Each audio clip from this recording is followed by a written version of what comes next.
but realizing, you know what, God's got my back. He knows what's best for me. He's going to ultimately satisfy me, protect me. I can trust him rather than going for these things that pop up that promise instant gratification. This is the Redeeming Productivity Show, where we talk about technology, techniques, and theology in the light of Scripture to help Christians get more done and get it done like Christians. I'm your host, Reagan Rose.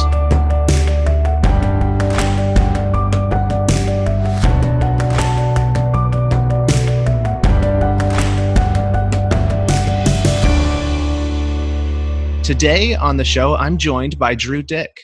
Drew is an acquisitions editor at Moody Publishers, a contributing editor at Christianity Today's ctpastors.com, and he's the author of several books, including Generation X Christian, Yawning at Tigers, and his latest, Your Future Self Will Thank You, Secrets to Self-Control from the Bible and Brain Science.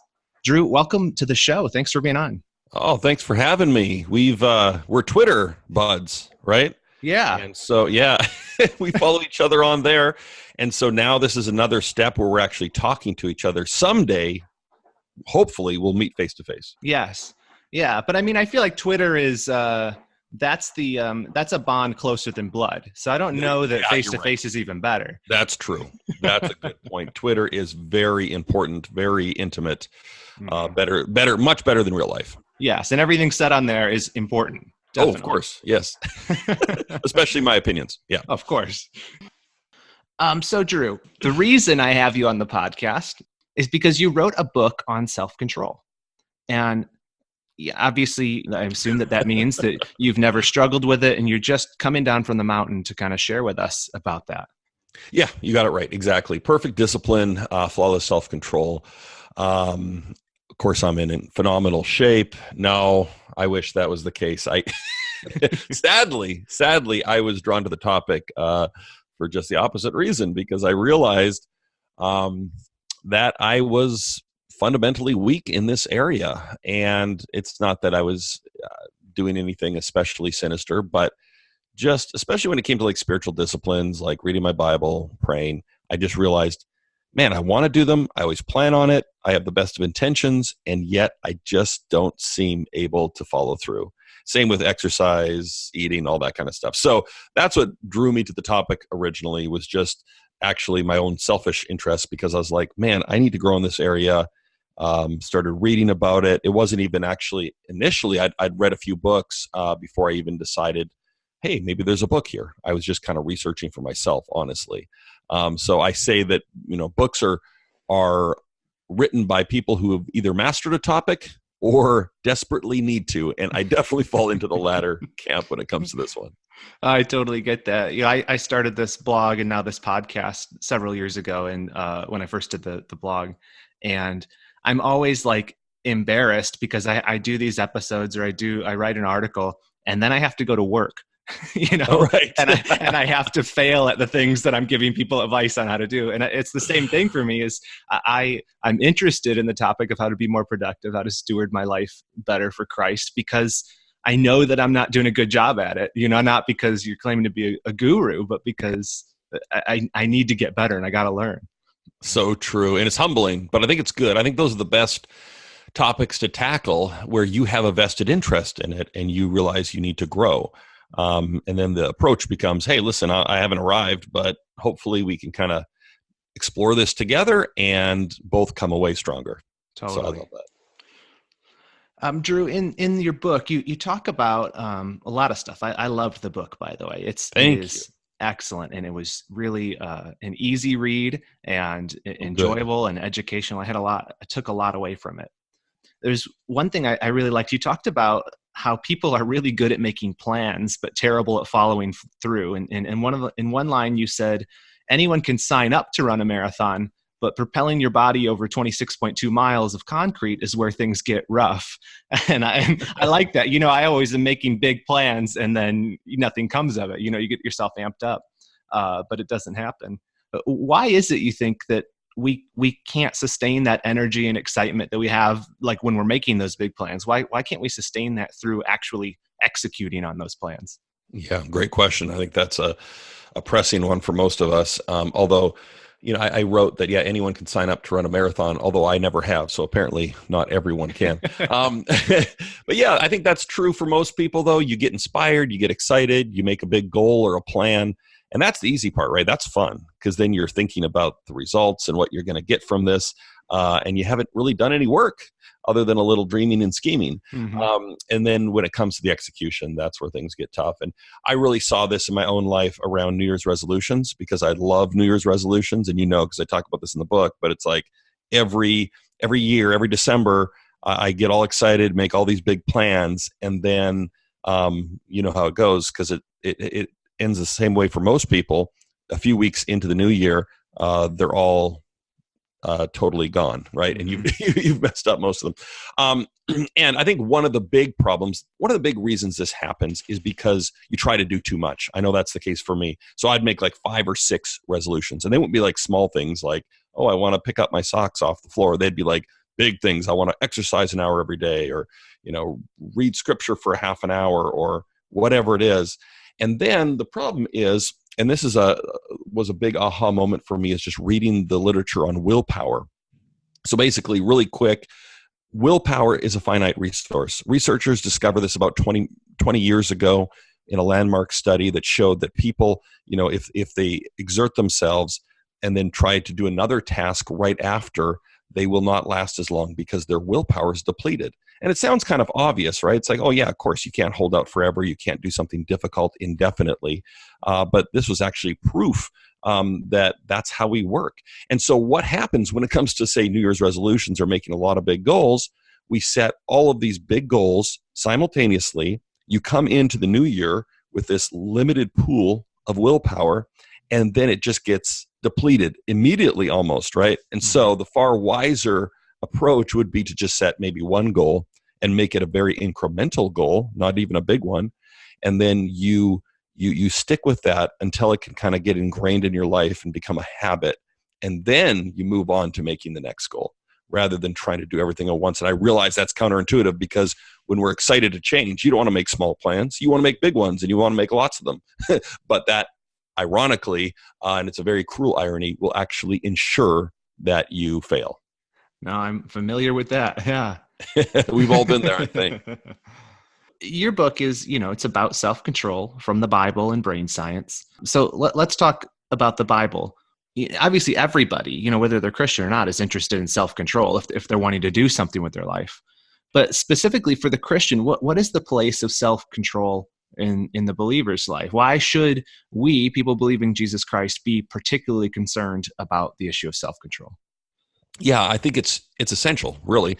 Of course, I'm going to say that because I wrote a book on it. But I think just from reading scripture, we see how important it is. And I think it's worth saying, too, that not everyone is into this topic, right? There are a lot of people, I think, in our broader culture, it's gotten a bad rap. If you talk about self-control, people are like, that sounds weird and repressive and Victorian. It's like, don't tell me to repress anything. I just need to express myself and liberate the deepest desires of my heart. Self-control sounds stifling and boring to them. So I think, if you are a person for whom this topic is important and you realize you need to grow in this area, you're already ahead of a lot of people, because a lot of people don't even want to think about that. They don't want to put in the hard work that it takes to grow in this area. So I think it's important to realize how important it is. And of course, in scripture, it's inescapable. It's one of the fruit of the Spirit, Galatians 5, right? Right there with love, joy, peace, and all the other good stuff. So it's not something, as a Christian anyway, that you can kind of go, I'm into, some virtues, but self-control, that's not for me. I mean, I'm more of a hedonism guy, Right. I'm more of a throwing off restraint and sinning type person. Well, okay. But that's not really a biblical option, I would argue. And I think it's so important, right? Because it influences so much of your life, from the spiritual to just the kind of mundane things like, eating the right amount and eating healthily, exercising, being productive at work. These are all, they're not sin issues necessarily, but they're really important. And then as a Christian, this is what's sobering to me. If you don't have self-control, Proverbs describes someone who lacks self-control as a city without walls. Right? And in the ancient world, you had walls to protect yourself from an invasion. So the Bible's saying, listen, if you don't have this virtue, you are very vulnerable your life could come crashing down at any moment. And we all know stories of that happening. And often the problem is a lack of self-control. So me as a follower of Jesus, that is sobering, because I realize that if I don't grow in this area, if I don't have self-control, my life can come crashing down. It can hurt me. It can hurt the people I love. And ultimately, it can actually turn people away from Jesus, because they look at me and my actions and go, that whole Christian thing isn't for me. So yeah, very, very important, especially for those of us who are following Jesus. Absolutely. I think as I was reading your book, probably one of the biggest things that hit home for me personally was you had a quote from your brother when he asked you, "Are you more spiritual today than you were 20 years ago?" And I felt that because right. I remember when I was in seminary, I was in my second year, I think, and I was talking to my buddy Matt, who went through school with me, and I was telling him, I think I was a better Christian before I came to school. Man, I should be growing and getting better, but it was like, not only had I not improved, it felt like I was going the other way. How can cultivating self-control help us to get off of that treadmill of sanctification that a lot of us feel like we're on? Yeah. No, it is such a sobering question, because, and it's a little threatening. And I'll say this too: we're not always the best judge of how we've been growing, because sometimes, you feel like you're going backwards. You might be going forwards, especially if you're in a season of suffering or dryness. God might be using that in a way. But at the same time, I do think that, the pattern of the Christian life should be to look a little more like Jesus every year, right? Yeah. To get a little less selfish, a little more other-centered and patient and kind, and exhibit those fruit of the Spirit.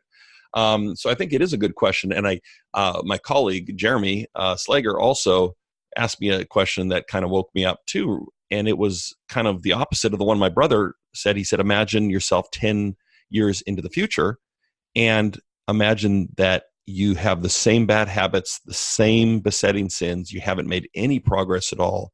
And I think that's an equally sobering question. Yeah. Because you go, man, you always kind of assume, at least I do, that you're going to make some progress going forward. But the truth is, if you're not intentional about changing, if you don't have a plan to change, often you won't.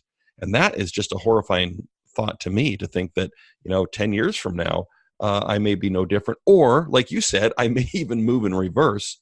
So, yeah, I think, the good news, though, about this topic is that as you exercise a little bit of discipline and grow, even modestly in this area, things get easier as you go. And like you said, I think it can get you off that treadmill, because you're not just relying upon your willpower anymore. Like I said, you've got this finite, limited pool of willpower, and the key is to invest it in forming new habits that can then sort of carry you through life. Because, when you are living a righteous life, a holy life, it's not just a matter of out battling temptation at every turn. You can't do that. It's too exhausting. So, but once you have those patterns built into your life, like I think of the kind of older sage saint type figures that I've known, or I've had the opportunity of interviewing too, just in my job. And you just get this feeling that for a lot of them, it's not that they're just going, okay, today I got to commune with God. Today I've got to get up and do this. It's just as easy as breathing for them. Mm-hmm. They've kind of reached this stage where it's just so ingrained in their life. And I don't think it's that takes away either from the kind of merits of living a life like that you're maybe not choosing it. You're just defaulting to these good habits. We're all familiar with bad habits. And sometimes when you say the word habits, that's what people think. Mm-hmm. But of course, there are righteous or healthy habits that we can work into our lives. So it's not a constant struggle. So that's the good news about this topic, I think. A lot of people think, oh man, okay, if I'm going to be better at self-control, I've just got to, white knuckle it, pull myself up by my bootstraps and get there. But the truth is, it gets easier as you go. And of course, as you do exercise self-control, I think that God comes alongside you. He empowers you by his Spirit to live a righteous life. And that's exciting. Now we're talking about self-control, but what exactly is it? Like, how do you define self-control? And let me ask a double-barreled question. And how is that different from, say, what like a secular book might teach on the topic? Right. Yeah. So basically, there are various definitions of self-control, especially when you get into the psychology and sociology literature on this topic. People talk about self-regulation, or people say it's the ability to delay gratification, which is a huge component of it. But basically, my definition is pretty simple. It's just the ability to do the right thing, even when you don't feel like doing it. So that includes things, okay, I should go out and exercise, or resisting things that you shouldn't do. So to put it in the theological terms, it's avoiding sins of commission and omission, right? Because sometimes just sitting there passively is the biggest sin of all. Say you see someone in trouble and you go, no, I'm not going to help them. I'm just going to, go on my way. Of course, that's a huge failure of self-control in my view. So that kind of covers it both sides of it. The ability to do the right thing even when you don't feel like doing it. Now, when it comes to self-control from a Christian perspective, I think it's hugely important because I read a lot of books on the topic, secular titles on discipline, willpower, self-control, and a lot of them were really helpful. But a lot of them also left me kind of going, something sits wrong with these, the treatment of this topic. And I think what it was basically some of them were saying, hey, listen, develop personal discipline and then use it for whatever purpose you want. So if you want to become a billionaire, or you just want to get really ripped, and so people look at you and think you're amazing, that kind of stuff. So it was using self-control for selfish purposes. But of course, from a biblical perspective, that's kind of nonsense, because, the first thing you need to do is to resist pride, selfishness, so if you're not doing that, then you're actually failing at self-control. And I think just from a biblical perspective, self-control has to serve a larger purpose than just your own selfish interests. So I would say, I put the pyramid like this: self-control has to be in service of ultimately loving and glorifying God. And then it is crucial to help you to love others. So, to fulfill the great commandments that Jesus talked about. And if you're not using it for that, well, okay, but I don't think you can call that self-control, at least from a Christian perspective. And I think the beautiful thing about this virtue, though, is that it enables you to do that.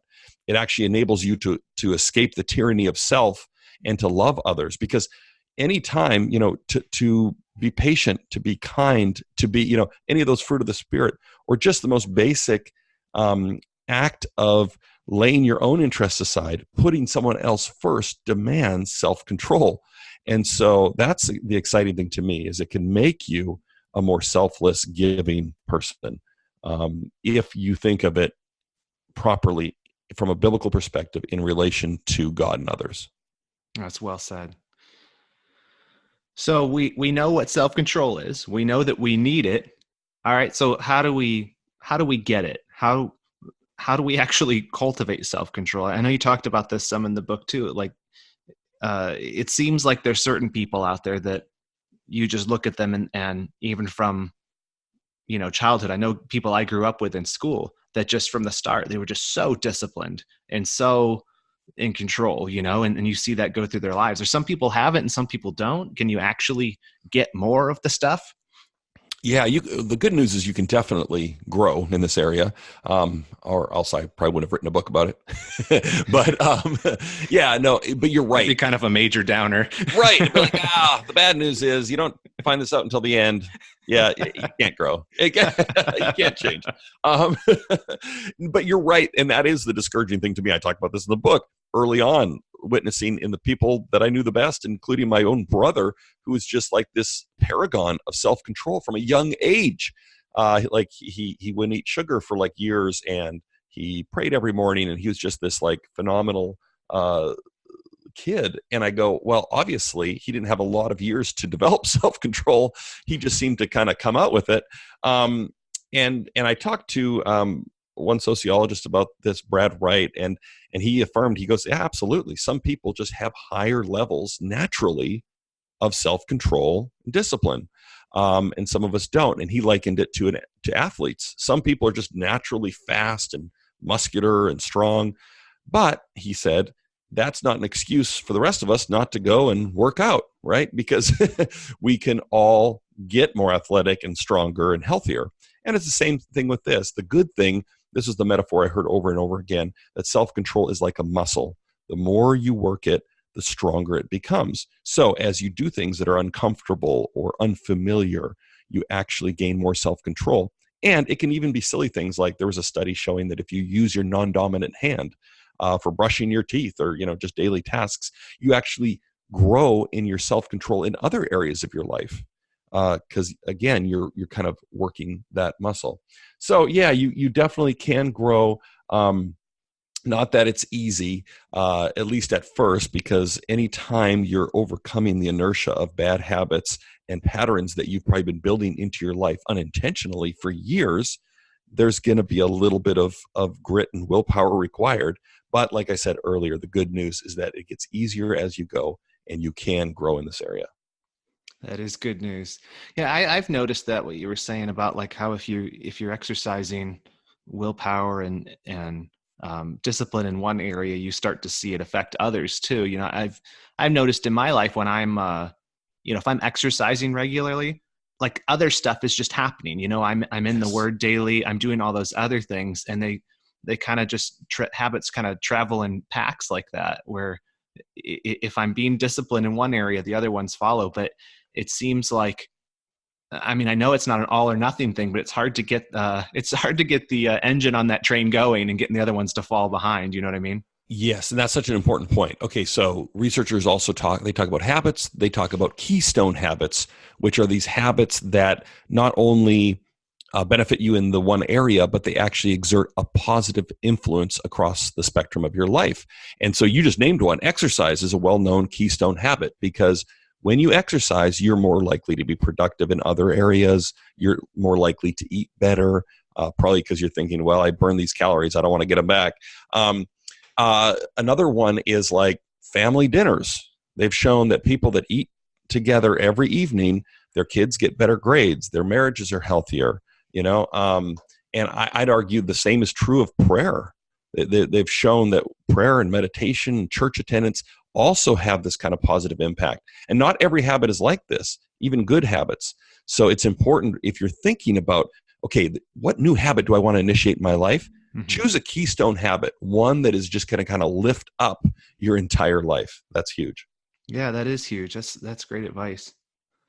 Another thing in the book, you talked about temptation, which, is the thing that kind of stops us from being self-controlled. We give into temptation, whether that's to sin or whether it's to something that is just less than ideal. And you give the example of the temptation of Christ by Satan in the wilderness.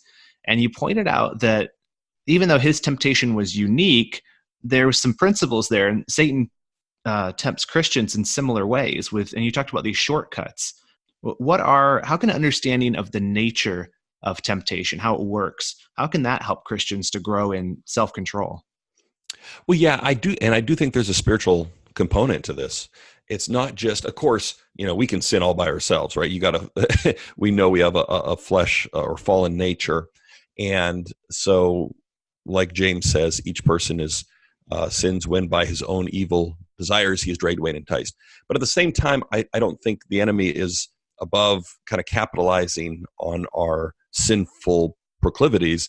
And I thought it was just so fascinating when I was researching this topic, reading that passage about Jesus being tempted by Satan in the wilderness, because everything that Satan offered Jesus, he offered him, hey, do a miracle, make these stones into bread and feed yourself. Well, Jesus is going to get fed by the angels in just a few verses already. Mm-hmm. Just bow down before me and all the kingdoms of the world will be yours. We know that was Jesus' rightful inheritance anyway. But I think the temptation was real. And it was real because what Satan was offering him was to get it all right now. He didn't have to wait. He didn't have to go through the cross. He didn't have to go through his 3 years of earthly ministry to get those things. Satan was offering them to him immediately. And I think it's the same with us. Often, a lot of temptations in our lives are essentially shortcuts. maybe it's not even bad things, so you kind of go, well, if I compromise here and do something a little shady, maybe I can provide for myself more quickly. Of course, God's promised to provide for your needs, but you're thinking, I'll just take the shortcut and do it myself. Or, God has promised us, he says there are pleasures forever more at his right hand. But we think, you know what, if I just take this shortcut, find the pleasure on my own and gratify this impulse. So it really does come down not just to the kind of the steely resolve of going, okay, I'm going to say no to these temptations, but realizing, you know what, God's got my back.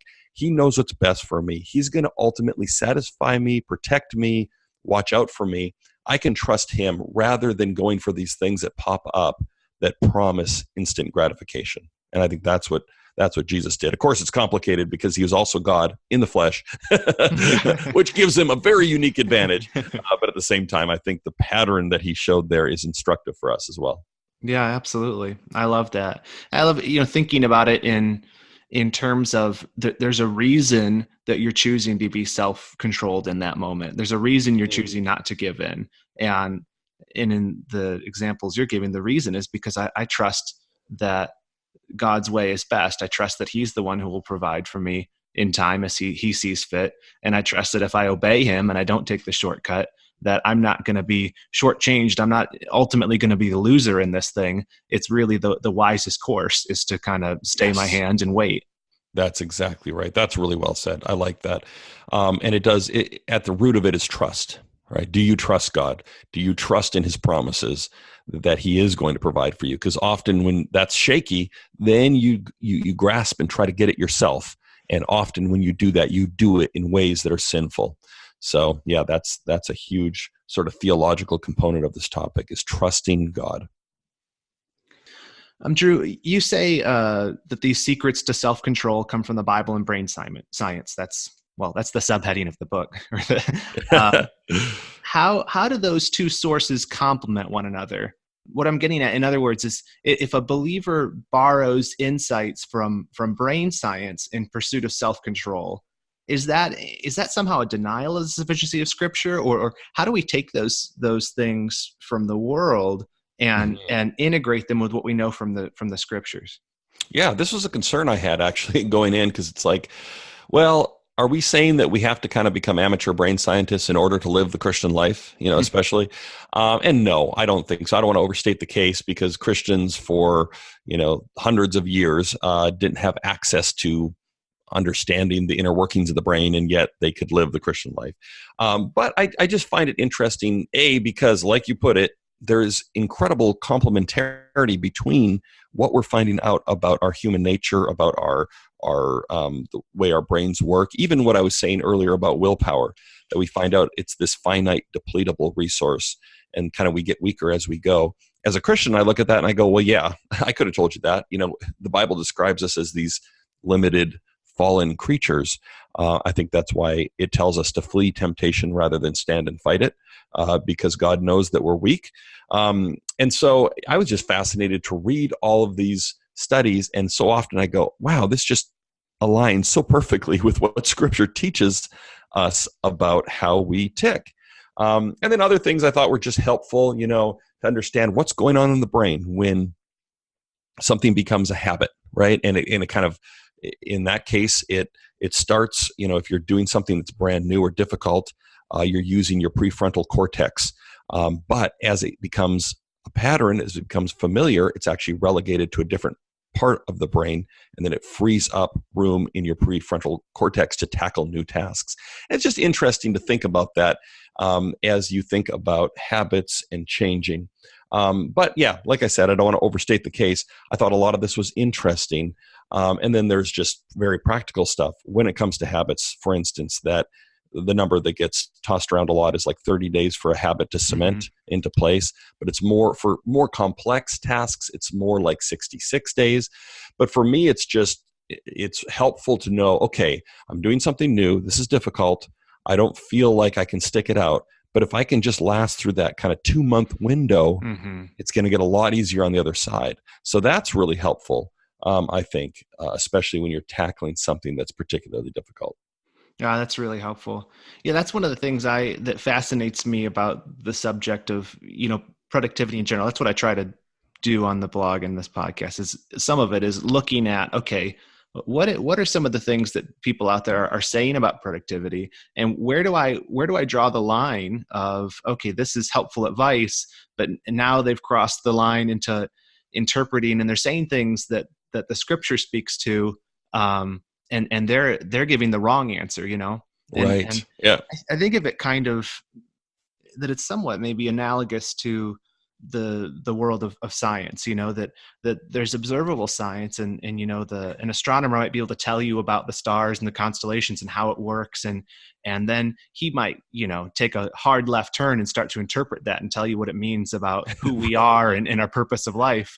But it doesn't mean I need to discount the observations that he's seen. Those are legitimate. Those things are happening. I just keep going straight ahead and say, yeah, that gives me more ample reason to glorify God. I have I have an interpretive grid for those things, which are different from your interpretive grid, but it doesn't change the fact of the observation that the scientist is making. And maybe in similar way to the studies on brain science, or even these these experiments they do with a large group of people, there's the factual aspect of it. These things that happen, it took 66 days, like you're saying, whatever, for, on average, for this group of people to form this new habit.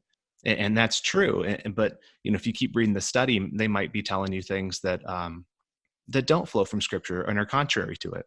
Yes, you're right. Especially when they turn that corner from description to prescription, to go, okay, because of this, then you should do X. And often they're maybe incorporating their own biases or worldview. I think it's really important what you said, and that is to have that interpretive grid that, and hopefully it's one formed by scripture in your walk with Christ, so that you can eat the meat and spit out the bones, right? Because you have to be discerning in this process. But I mean, the larger point, I figure, God made our brains. He made us. He knows our psychology. And as we discover more of that, I think it's just fascinating, for starters, and then also very helpful if you're discerning, like you said.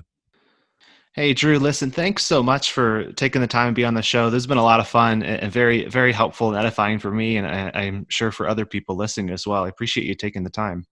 Thank you so much for having me. And even though, yes, like you said, Twitter is the most important way to connect with people, hopefully at some point we'll be able to get together and grab a coffee and meet face to face. That'd be great. I would love that. Awesome. You can learn more about Drew at his website, drewdyck.com, and that's DYCK. Drew's book, Your Future Self Will Thank You, Secrets to Self-Control from the Bible and Brain Science. It's available now. You should definitely buy it. Drew and Jeremy, who we mentioned in the show, they have an excellent podcast you should check out. I heartily recommend it. It's called Your Future Self Will Thank You. Very clever title. Very clever title, yes. And you can get that wherever you get your podcasts.